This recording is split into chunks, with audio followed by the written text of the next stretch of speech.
We'll be back in a minute after a word from our premier brand sponsor, Wheelhouse, the ultimate revenue driving machine.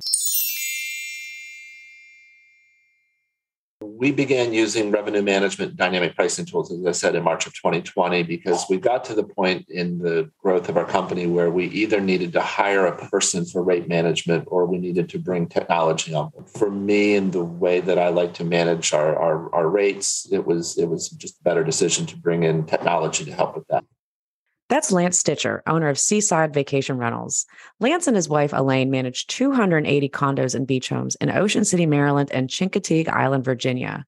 This innovative duo has leveraged dynamic pricing and technology to 10x their business over the past 2.5 years. We sat down with Lance to find out how Wheelhouse has played a huge role in this growth. Where exactly have the revenue gains come from? They came in all seasons. We trusted dynamic pricing, and a home that booked for $4,000 a week all of a sudden was able to book $6,000 a week. And we really had a hard time wrapping our heads around that. But it actually began to become the norm. Some of our properties in the off season, the owners previously had notions of what their home was worth on a minimum night, and maybe that number was $300. And Chincoteague and Ocean City are extraordinarily seasonal markets. The rate management tools are telling us that maybe that rate is 140 during the week and 175 on the weekends. And had a lot of owners that scoffed at that and said, "No, I'm going to hold the line." And I had a handful of owners that said, "Okay, we'll try it your way and see what happens." And we went from doing, in certain buildings, we had condo units that went from virtually nothing or $1,000, $1,500 a month to doing over $8,000 a month. Revenue management has become a critical element of Seaside's strategy for homeowner acquisition and retention.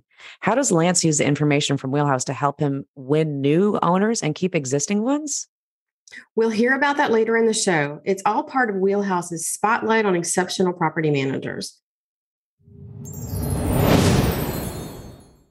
Welcome to Alex and Annie, the Real Women of Vacation Rentals. I'm Alex. And I'm Annie. And we're joined today with Koryn Okey, who is the VP of Client Experience at Breezeway. Koryn, welcome to the podcast. Hi, guys. Thank you. Thanks for having me. So we all go way back, right? I mean, I think we've known you for several years now. And the nice thing is at all these conferences, we get to see everybody at all of them, and you're at them just like we are. So it's always fun getting to catch up with you. But and have followed your career path from Flipkey and into Breezeway over the years. But for our audience that might not be familiar with you, can you give a little bit of your history and background? Yeah, absolutely. So I, like many folks in this industry, sort of fell into it. I started my career in publishing, and was ready to make a change and found out about the opportunity at Flipkey. For those who don't know, Flipkey was essentially an OTA and a guest review collection platform. So we really sort of introduced that concept of guest reviews into the industry, at least forward-facing, pre-booking guest reviews. And I joined their team as the 8th employee back in 2008. So that was before the vacation rentals were starting to be listed on TripAdvisor, and spent the first 7 years of my career in the industry there, and learned so much. I did sales, I did account management. I worked with clients basically all over the world. I remember first starting in my territory was everything that didn't touch the East Coast, which is a lot. But I really got to learn a lot about different markets and what was happening. And like I said, I was there for 7 years through the buyout of TripAdvisor. And at that point in 2015, I was just sort of ready to make a change, and actually left the industry for about 1.5 years until I got a call from Jeremy Gall, who's was one of the founders of Flipkey and is also the founder of Breezeway.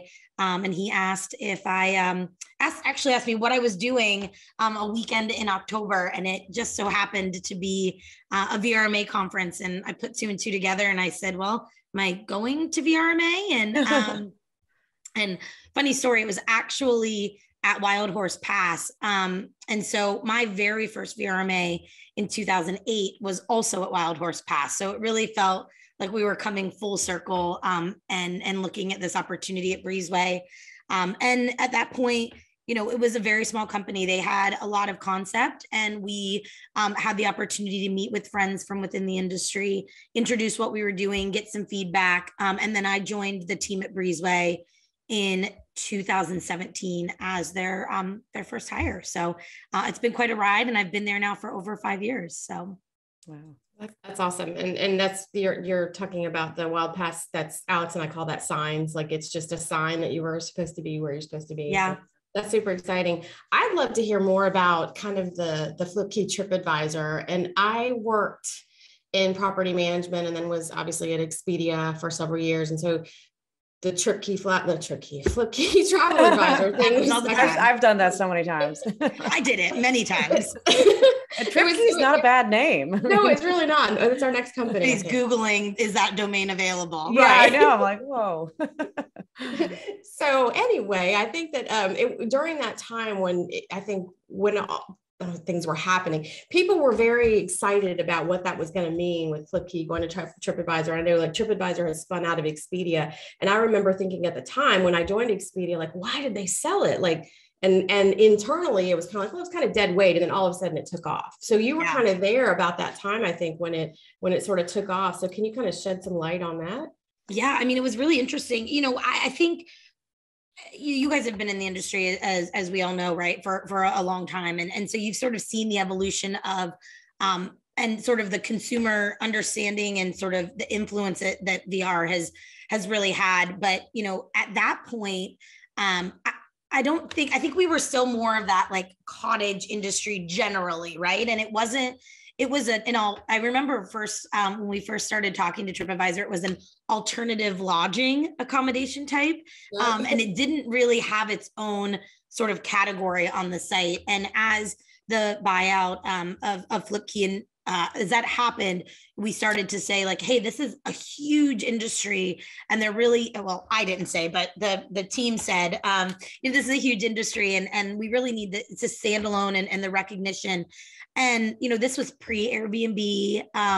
And so it was really interesting to see how that really started to drive guests, right? As soon as it was really offered up as an accommodation, we really started to see a big influx of, and we continue to see, I think, in the industry, an influx of new guests who aren't specifically used to staying in a vacation rental. And certainly there are challenges with that. But that time at TripAdvisor was really interesting because we really saw, coming from the small business that FlipKey was, being then bought in and brought into the TripAdvisor family.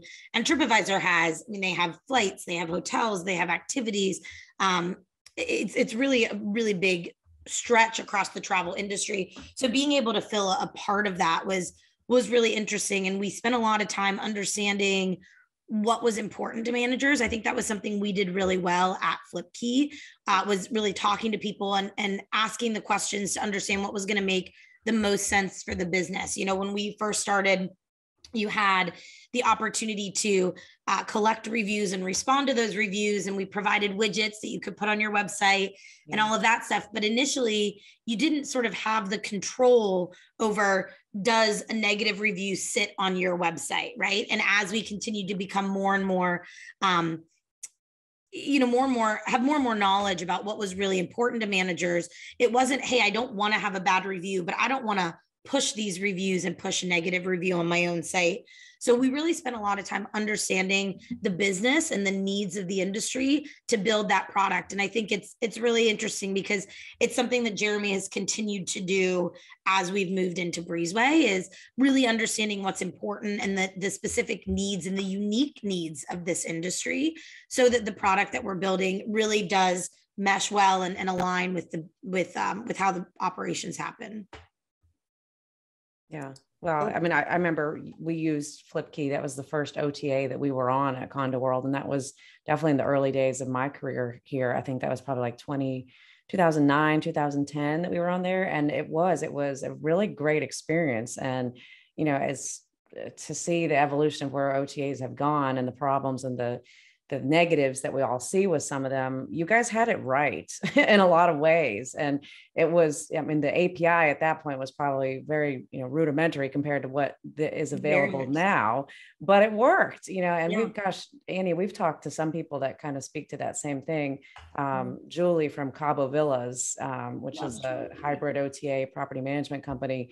She said the same thing, that, they struggled with getting APIs to access some of this hotel type inventory. And they just went back to the basics in the last year and ended up just doing, it's more of a manual process with the rates, and it's more of like a contact form type thing. But she said that their bookings have been through the roof. So sometimes the things that you think would never outpace modern technology actually give it more of a personal touch. But it's interesting seeing TripAdvisor too, because so much has gone on with that company, since those days, and they kind of became the behemoth, and a lot of people really didn't like them for a long time. I know the tours and attractions industry now is kind of still reeling with them and how they're taking business and all sorts of stuff. But I don't know. I just pulled up Flipkey, and it doesn't really look like the site's been updated in a long time. So I haven't been on it in ages. Yeah. What's interesting though, I think coming back to,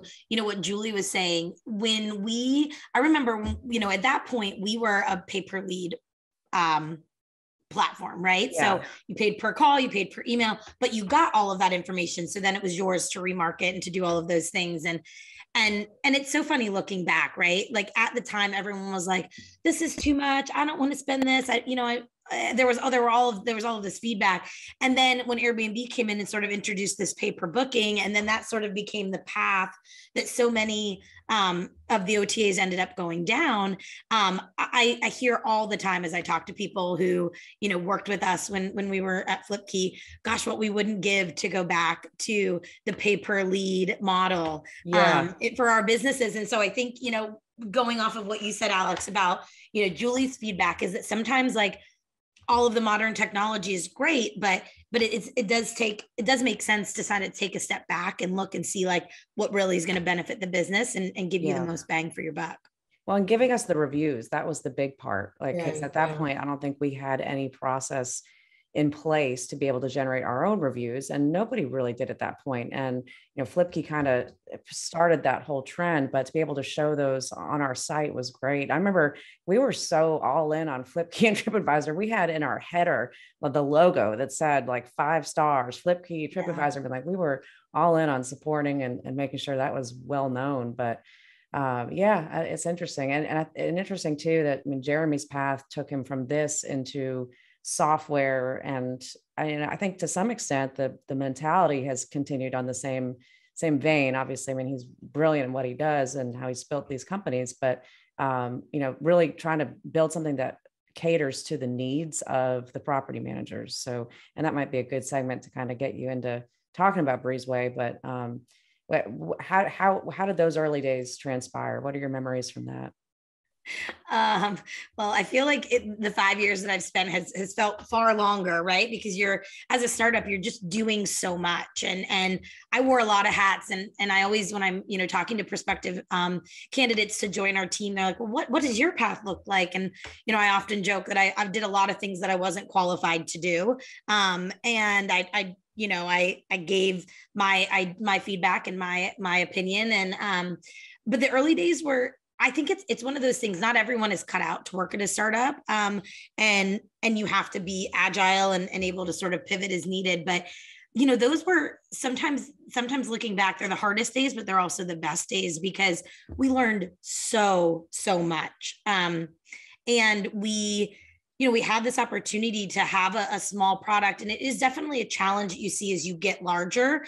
It becomes more difficult to really customize for every client and every client's wants. But when you're first starting out, it's like a client says, oh, you need this. And you're like, oh my gosh, that's a great idea. Of course, let's build it. Yeah. And then as you get bigger and larger and you have a larger client base, that certainly becomes a little bit more difficult to do because what this client wants, someone else hates that idea. And so, you then sort of have to look at the larger scale and scope and impact of anything that you're rolling out. But, those early days were fun. They were exhausting, but we learned so much. And I think that so much of what we learned at that time still influences what we do today. It still influences the features that we roll out and the thought processes behind how we roll them out and how we build tools and things within the platform for our clients to leverage. And so I think we were very lucky. We saw a lot of immediate success, partially because it was sort of an untapped market, in that there really wasn't anything that was really niche focused on the actual operations of the industry. So that really kind of gave us a heads up, but it also, because we listened and because it was built for the property managers, it really resonated and was impactful at first implementation. And we didn't always get it right. I don't want to, set the tone that everything we did was perfect. And there were clients that it didn't work for at the time, but it's been really rewarding to see some of those folks who joined us really early on and sort of took a chance, recognize that this isn't doing what I needed. And now we're seeing a lot of those folks circling back and saying, hey, we're hearing so much great stuff about what you're doing. Let's see if it meets our needs now. And I'm really excited that we've been able to continue to add on to the product to do that, and are seeing really good success. So feel really lucky, but the early days were hard.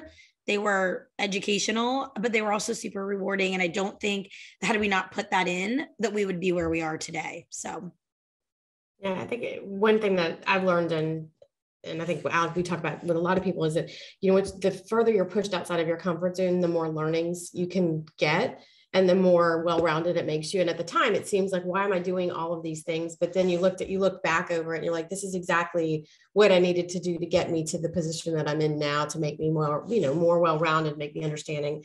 For me, it's about, I've learned a lot of ways to be empathetic with all sides of the equation. So from property managers and OTAs and the channel management side, you just talk to so many different people. And it's really important to have those learnings and have that discomfort in the beginning, because it just makes you stronger. You said that it feels like it's been a long time. And I think we all can agree that COVID, while it was a year, 18 to 24 months at worst, it felt like 10 years. I mean, I feel like we all aged and just experienced so much. But one of the things that we've seen in kind of a common thread talking to our guests is that COVID, again, for vacation rentals, was probably lightning in a bottle. We're never going to get what we've experienced in terms of the growth and the attention. And I was curious, do you think that COVID was a catalyst to help Breezeway grow and get more people to adopt using your functionality? Absolutely. I mean, I've said this many times, right? I think we were incredibly blessed by the impact that COVID had on the industry. I also think that what it really did is it highlighted this part of the business that is so incredibly instrumental in any business's success. And it really started to sort of to shine some light on that. And so, every company was always cleaning units, right? Every company was always going in and they were inspecting and they were doing maintenance and they were doing their cleans. But I think it's one of those things where, like, when the focus isn't on it, it's really easy to sometimes get complacent. And I think that as an industry, we might not have been putting the focus where it really needed to be. And I think COVID absolutely did that. And as a system that helps with, property care and operations and making sure that cleans are completed and they meet your brand standards, we were sort of uniquely positioned to really provide that sort of accountability and transparency that businesses needed, not only for their own peace of mind, right? Because I think in a number of situations, we sort of have to remember the fact that there are three clients that these property managers are sort of servicing, and you're servicing your owners, certainly your guests, obviously, but you're also servicing your internal teams or your employees or your contract partners. Yeah. And so this sort of, I think COVID really said, okay, we need to highlight what we're doing to clean, and we need to highlight that to our guests and to our owners to drive confidence. But we also need to really make sure that we're taking a step back and we're doing the right things for our teams. Right. And I think that was really powerful. And I think that as an industry, we continue to be better as a result of that. Yeah. And I think that's 100 spot on. I mean, you have to start with how it's going to benefit your team and impact them to do their job better, because if you do that right, then all the other things fall in line. So you're more efficient. So the guests are happier, the units are cleaner, you're making more money. But I think it has to start at that. The core of it is what is going to make it easier for everybody to get the job done. And, we've talked to a lot of people that the complaint is, and I agree, is that, I mean, there's so many different softwares out there right now. And a lot of companies have to use like 5 or 6 to do their core vital parts of the business. And that's a lot to ask, I mean, that's a lot to ask a manager, to have all these different places that you have to go. And especially if they don't talk and, in connection there. And, our listener base for this podcast, we've been really, just intrigued to see it's a really healthy mix of companies that are more, between the 100 to 400 range, like more kind of like a condo world, or there's a lot that are new to the industry that they have between 1 to 20 units, and they're just getting into it. And I think as technology moves forward, that's going to be the challenge, but also the opportunity for companies like a Breezeway to develop things that cater to both sides, where, most of what you've built in the past probably is more built on that kind of like enterprise level, multiple units, multiple locations. But these new groups of people that are coming into it, which is the vast majority. I mean, I think Annie, what was, I forgot who was on the show recently that said it's like 54% of vacation rentals are a single owner. So, I mean, more than half of the inventory that's available to rent falls into that category. But can you speak to that a little bit about how your software does it, work with companies of all size, and is that a focus to make sure going forward that you can cater to different needs? Yeah, absolutely. I mean, I think that was it's very representative of what we're seeing. We have hundreds of clients who have 100, 200, 300 plus properties, but we also have hundreds of clients who have 1, 2, maybe not hundreds, but 1, 2, 5, under, let's say 40 or 50 properties, right? So these may be much smaller operators. They may literally be a single home. And for some people, right, this is never going to be like a quote unquote career, right? This is something that they want to do. But for many people, this is the start of a career path that they want to go down. And I mean, my experience is a heck of a good one to choose, and I think that our product, of course, we sort of have to cater to both of those segments of the business. But the nice thing is at least within Breezeway's system, right, you use what makes sense for your business. And I think, the one thing that I always say to people is,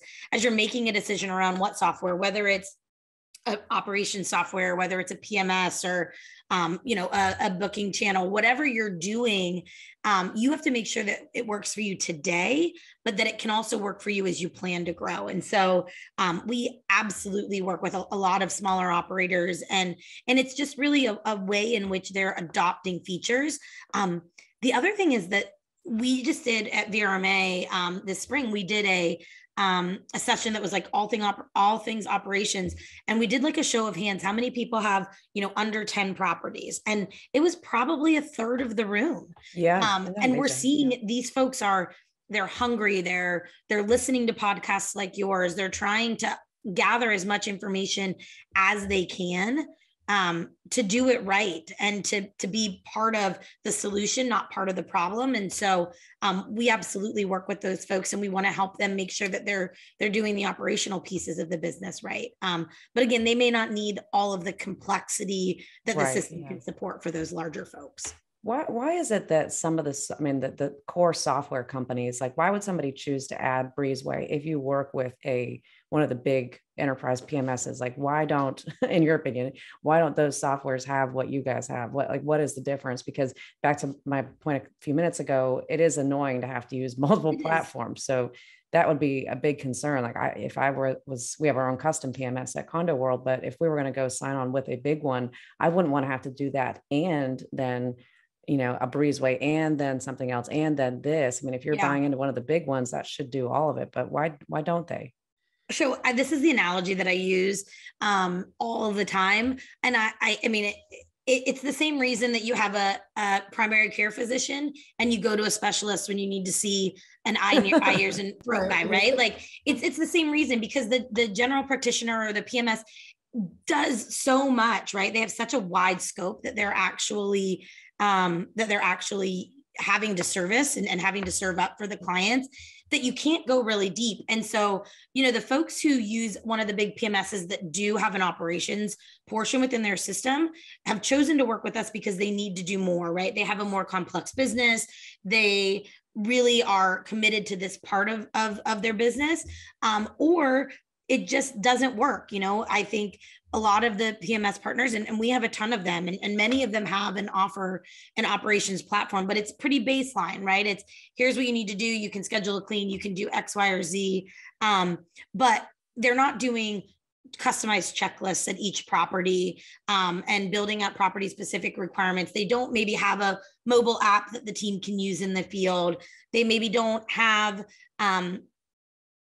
a dashboard where they can use. Some of them, most of them probably have a basic dashboard that sort of fits in, but there are specific features that Breezeway offers that are just deeper functionality than the PMS have. So it does, I totally hear you. And I also think it's a decision that you have to make on like what you're going to focus on your business, on whether or not you do some of the add-on pieces of software. But I also completely agree, Alex, with you that like you need an integrated solution or some way to make it easier so that you're not doing like everything twice, right? If you have a system where you can't get reservations into it, well, you need to be able to do that. Or, a lot of our clients, a lot of companies are using multiple systems just because they have to, right? Like many of our clients use RingCentral to text their guests, and they're manually adding those reservations in to the platform, into the RingCentral system to send the text messages out.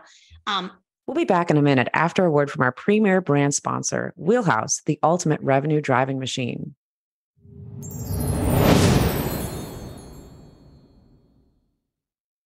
If you're not using a revenue management tool by now, you're probably falling behind your competitors. I mean, revenue management is a huge part of our owner acquisition strategy. Once again, it really comes down to the analytics and the data behind all of these decisions and being able to explain why your rate should be higher in the second week of July than the first week of July. We have a lot of competitors that have a summertime rate and a wintertime rate, period. We're back with Lance Stitcher from Seaside Vacations. Getting homeowners on board with revenue management can be a challenge. Lance tells us how the information from Wheelhouse allows them to attract and retain homeowners. Very difficult to get owners on board with that. There's no doubt about it. It's a learning curve. It was probably more of a learning curve for us, or as much of a learning curve for us as it was for the owners, because we had to learn how to sell and how to explain and how to educate the owners on the changes. And they may not have agreed with why their rates were what they were, particularly in certain off-peak time periods. We also found huge revenue gains early on with the owners that were early adopters. We all know what it's like to sign up for a new platform or service and be so excited for all the things that were promised by the amazing salesperson, only to be disappointed when the support team is anything but supportive. So we wanted to know, how is Wheelhouse's support? I will be honest in that of all of the software products and technology that we use, that they have the best support. If you want to learn how Wheelhouse can help you 10x your revenue, head over to usewheelhouse.com. They're offering our listeners 50% off your first 2 months. That's right, 50%. Go to usewheelhouse.com and use promo code AlexAnnie or contact them for a demo and mention this podcast. That's usewheelhouse.com, promo code AlexAnnie. Now, back to the show. Not because they want to, but just because they've sort of had to. And so when we introduce our messaging platform and we say, hey, we already have that integration with the PMS. We know who the guests are. We have their contact information. That can all be automated. It becomes an opportunity to remove something that a function they needed for their business from a system that wasn't connected. So that interconnectivity between the softwares that you choose is incredibly important. Yeah. For sure. I think that's a really good point. And I like the way you explained that. From the channel management side, I have that conversation a lot because a lot of the PMSs have decided that they want to get in the channel management. And I think that's completely fine. And I think that that works for some people. But one of the things that we've found is that from Lexicon standpoint, we have a really good reputation of being sort of granular with our customers and really providing, I'd say, white glove service, like really, really get in the weeds with them. And I think that, to your point about the PMSs are offering so many kind of different connection options, if you don't have the support to back up each one of those connections, and again, dealing with OTAs can be mind numbing at times. I mean, there's just so many things to navigate, and COVID, unfortunately, made it harder because they wanted to automate everything. And so everything's through an inbox. And so it's very frustrating. I think a lot of people have seen that with Airbnb and with some of the other channels, that you just can't get a person.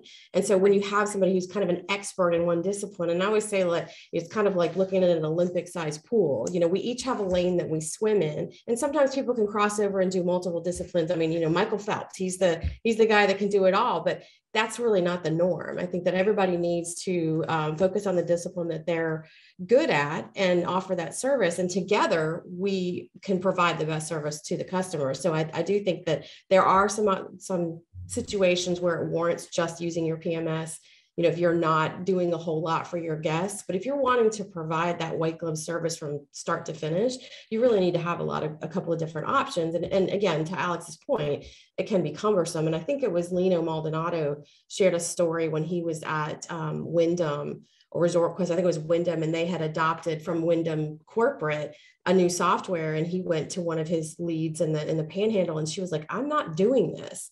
And he was like, "Why not?" And he goes, she's like, "Let me show you my day," about how she went through it. And again, 5 different systems having to do. And she's like, "I just can't add one more thing." And so he started to see, like, okay, this is a problem. But again, there are ways for all of these systems to speak together.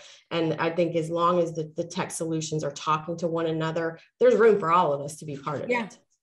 Well, and I also think that, like, you know, we've seen so much evolution in the industry over the last 10, 15 years, that the folks who are still saying, "I can only use this one system." I mean, I remember at FlipKey, that was so many of the conversations were like, "Oh, well, it's not integrated with X, or I have to go to another platform. I can't use it." Right. I think just as a world, we're using more software and we're using more tools to achieve our job. And whether that means you have to use more products to clean a property, or you have to use more software to do your job, right? If we want to continue to evolve and stay ahead of the curve in our markets, we have to be sort of forward thinking. And that doesn't mean you have to be the guinea pig for every new thing that comes out, right? Yeah. But it does mean that you know, we sort of have to look at that. And I think as an industry, we've come a long way in doing that. Now, what is the decision to not white label a Breezeway? Like, have you ever considered that? And I say that because, you know, we've talked a lot about the tech consolidation, and we are seeing some of these newer platforms, instead of saying, okay, we're going to go out on our own, we're going to take it a different route, we're going to white label within some of them. But was that ever a consideration, or would that ever make sense for Breezeway, so that you're actually within a system per se? I mean, that's probably honestly more of a Jeremy question, because I'm not sure what the business decision behind it. It's not something that we have done. You know, we do offer an open API for our partners. And so if somebody does have the technological capabilities, which, I mean, you guys are sort of uniquely positioned, there's probably a handful of companies that can support that. Maybe a couple dozen, maybe more than a handful, but you know, we do have an API so people can get that information. So they can pull it out, push it in, and all of that. But it's as far as the business decision, I don't think it's something that we've really explored. But I also think that you know, we have a lot of our partners really want to have a really tight integration and really want to work closely together. And so we've been able to really, it's not seamless, it's not in their system, but really try to make it so, you know, you have, this team is in the PMS, your operations team is in here, and then they can push it in, and your accounting team can work out of your PMS just like they do today. So I think that kind of goes, as far as the white label, I can't speak to that specifically, but between the API and the partnerships and the two-way integrations that we've done, we can get pretty close without going into that route. Do you see, well, I say do you see, one of the things we like to talk about is like what the future looks like. So from Breezeway's perspective, what do you guys see as like your next opportunity? Again, you white labeling, we could talk to Jeremy about that, in a different conversation, but from your perspective, what customers are asking for, do you see that there's some enhancements or some new things that are kind of in the pipeline for Breezeway? Yeah, I mean, most people probably don't even know that we have essentially three product lines at Breezeway. We have our operations product, which is what we really launched with. It's what a lot of people know about us. We also have a messaging component and a module, which is a standalone or purchase together, which allows property managers to text back and forth with their guests and automate a lot of that communication, as well as a safety product. So you can, my colleague Justin Ford, he runs our safety and certification program, and he has actually created a certification program to get for safety inspectors, so that they know what to look at to make sure that the properties are actually safe. So within that, we sort of touch a lot of pieces of the business and sort of things that need to be addressed and looked at. I think for us, we will just continue to build features that our clients need. We recently rolled out an inventory tracking module within our operations piece. So you can now track where you're using your supplies, when they're being used, what property they're used at, when you need to reorder, we notify you of that. And again, that's, kind of going back to the prior conversation, right? That is typically something that people might have been doing in a different platform. So as we continue to hear from our clients, we're continuing to try to find areas where we can take some of that burden from them to add functionality and features within Breezeway to support the needs of the growing industry and their businesses. So we're going to continue to build on our inventory platform, which really just launched in Q4 last year. We are continuing to do more customization and personalization around the scheduling of work and the communication of that work out to teams, and then building more on the experience of that interaction with the guests through that text automation. But there's a couple other things that are sort of in the works. So I'll leave it that this fall maybe we'll have some more exciting things to share with people. But I think we're really focused on operational efficiency and all of the things that sort of touch that. So I think we're just going to continue to double down on that, because it is such an important part of the business. Yeah. Do you see, and I'm just curious, because there's a lot of hotel operations coming into vacation rental space. And I think that there's opportunity for some of these services to be over in the hotel space. Do you see that you guys could kind of leap over to that side of the business? Or do you think that you're just so customized for sort of, again, go back to the alternative lodging, the not normal, people think was not normal 15 years ago, but it's totally normal now. Do you think that that's just where your space is? I mean, I think that there's an opportunity. We do have some smaller boutique hotels, but I think at this point, right, we've really focused on the unique qualities of short-term rentals, and that can certainly apply to hotels. But I think that we are seeing a lot of overlap, and we're seeing a lot of hotels wanting to come into the vacation rental space just because of sort of the attention that it's gotten within the travel sector. But I think that it's a much, I can't speak fully to say that like this would make sense, but I feel my opinion is that like it'd be much easier for us to go into a hotel space because we're already built for the unique the uniqueness, the geographical segmentation, the different characteristics of these homes and condos. Whereas hotels are really built for a double room, a king room, and those unique capabilities are harder to translate to the VR world, and probably a little easier for us to translate to that sort of standard room type. But we do work with some hotels today, no like huge chains, but a lot of the more boutique sort of operate more like a VR company in some capacity. Yeah, that's definitely one of the advantages that hotels have over vacation rentals. I mean, the simplicity of maintaining, at one building where you have complete control. There's not other hotel groups managing rooms within the building. I mean, vacation rentals is just complex as a business model. And I think new people within the space don't fully understand that. And especially from a condo market perspective, I mean, homes, I mean, they present their own complexity, but homes in a way I feel like are a little bit easier because you're not competing with somebody else that's also in that building. Right.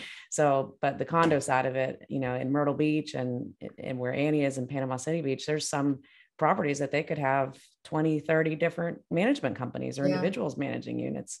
Well, and it's interesting too, that from the consumer perspective, right? They don't all one. understand that, right? Yeah. I stayed at this building and it's like, well, you did, but you stayed with company A or company B, right? You didn't stay with the establishment. And I was just having this conversation with somebody who just joined our team and explaining the complexity around like a mid-stay cancellation, right? When somebody comes in, they check in, I hate this unit. It's not clean. It doesn't have the view. The furniture's not what I thought it was. Whatever. Everybody that's listening has heard it all, right? It's not just as simple as saying, oh, okay, well, I'm going to move you to this room down the hall. Yeah, no, it's that's not how it works. And it's a challenge. I think property management is hard. And for everybody who's doing that on a daily basis, like I don't think I could do it. I mean, I may try, but it's really difficult. And so I think it's eye-opening, right, to listen to the podcast or to go to conferences and to actually hear and see and understand the challenges. Because whether you have 2 units or 200, you're still having the same issues. Right. Yeah. I think exacerbated. That's one thing I certainly, respect about you and your company. I've seen your team in sessions that are not anything at all related to cleaning. I mean, like I've seen you in revenue management sessions and, marketing, all these different things. I think it's really important to still have that wide scope of what's going on, because that, in my perspective, it's kind of the opposite. Like I don't do anything with our cleaning, maintenance, operations side. I'm solely marketing, business development, advertising strategy. But I mean, I'm aware of what's going on, but as far as, the day-to-day and how they operate, give them all the respect in the world, because I know it's very complicated, but, I try and kind of stay in my lane, but just have an idea of it. But I think that's really important to make sure that you are understanding it, especially because you're talking to these clients and you just have a better way of sympathize or empathizing with them on what the needs are. Yeah. Yeah. Well, Koryn, we're so excited to have had you here. And it's really funny, to Alex's comment in the beginning, we've known you for a long time. And I think you and I actually met for the first time in person last year at DARM. And it was just so great because your personality is absolutely infectious. And I'm so grateful to now have you, I hope, as a friend, and just obviously as a friend to the Alex and Annie show. But wanted to wrap up and ask you a couple of kind of personal questions, get a little bit more inside Koryn and what makes you tick. But one of the things that I think we talked about was just what you bring to your job. And I was curious what you think the most important personal attribute is for you to bring to your job and what you do every day. Well, sometimes I would say the biggest thing I think is not necessarily in my job on the day-to-day, but it is, it's a mantra that I've tried to live by. And I think has benefited me, right. Is that and especially for this industry, this is a very relationship based industry, and people buy from people they know and people they like. And it was natural for me in the very beginning to form strong friendships and relationships with people, whether they were ever a client or not. And I think that genuineness is really important, because there's a lot of people that are just trying to sell people things. And I have some of my closest people within the industry have never bought a product from me. I've never sold them anything. They've never been a client, but we have this mutual respect for one another. And I think this industry is very infectious for the excitement and the energy that it brings, but also for the camaraderie and the collaborative nature, definitely, right? Yeah. So just because somebody isn't a client today doesn't mean that they might not be a client next week. And just because Breezeway isn't a fit for you now doesn't mean that it won't be in 5 years. And so I've really just tried to both in my personal life and my professional life, be genuine and kind. And Alex said it earlier, empathetic to what people need, what they need, what they're doing. And I try to live life like that. And I think it's benefited me well. And I want to continue doing that because at the end of the day, it's all about people and relationships, and not about like whether or not you're my client. Yeah, 100% agree on that. And I think we are all very lucky, and we say this often on the show, that our industry is very collaborative. And I think during COVID, we all kind of came together even more, through these different webinars and LinkedIn and podcasts and everything. And now when we go and see each other in person, it's like, I feel like I know people more than I ever did before, but it's, you see them more. Yeah. And it's a good thing. It's nice feeling like you're connected to something bigger than yourself or just your own company. And I think that's one thing our industry has done really well, without even trying. It's just how it's evolved. But one other question for you, just a little bit more personal too. What is one story that you remember from your family growing up? This is, it's sort of an embarrassing story, but I think it speaks to me as a person. We have, we moved a lot for my dad's job when I was young, and I'm pretty, anybody that knows me, right? I'm pretty outgoing. I've never really met a stranger. I try to, say hi to everybody. I'm on like that commercial that they show where it's like, you don't want to be your parent. Like, nope, they don't need you to tell them where the bathroom is. Like, that's just me. And it always has been, and probably always will be. But, my parents used to love to share a story about when we moved. I was, of course, trying to like help the movers and tell them where to go and what to do. And my mom was like, get her out of the house. And so my dad and I were like walking down the street, and I passed a random stranger, and I literally just said, "Hi, my name's Koryn Okey. We are moving in down there. Like, do you want to come to our house for dinner?" And my dad was like, "Oh, yeah." And it's just one of those things where like, goes back to the last question, right? It's just being kind and embracing and welcoming. And that's just always been my personality. But it's a funny story because, my parents used to laugh, and my dad always used to. The second part of that story is like, my dad jokes like, she was pretty good looking. So I was like, yeah, do you want to come to dinner?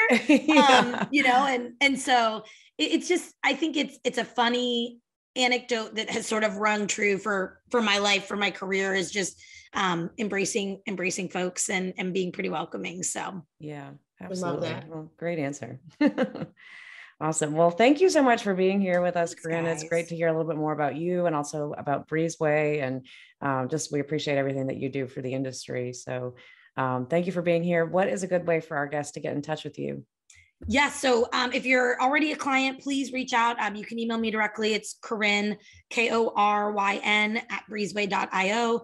If you're not a client and you want to learn more, feel free to email our team. It's just VIP@breezeway.io. That'll go to our sales team, and they'll be more than happy to set up some time to walk you through the platform, let you know how it could work, see if it works for your business.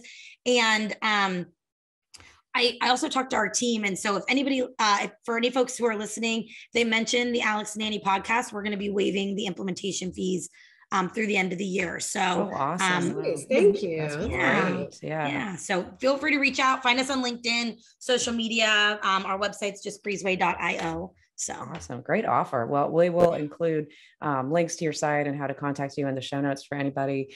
If anybody wants to contact Annie and I, you can go to alexandanniepodcast.com. Leave us a review if you're enjoying the show, or reach out to us with any questions or topics or information that you're interested in hearing more about. And we will talk to you next time. And now a final word from our premier brand sponsor, Wheelhouse, the ultimate revenue driving machine.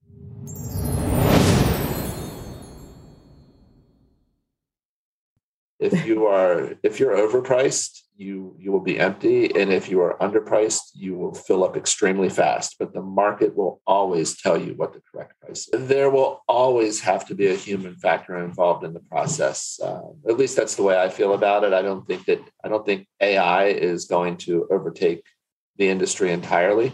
If you want to learn more about how Wheelhouse can help you 10x your revenue, head over to usewheelhouse.com. They're offering our listeners 50% off your first 2 months. That's right, 50%. Go to usewheelhouse.com and use promo code AlexAnnie, or contact them for a demo and mention that you heard about them on the Alex and Annie podcast.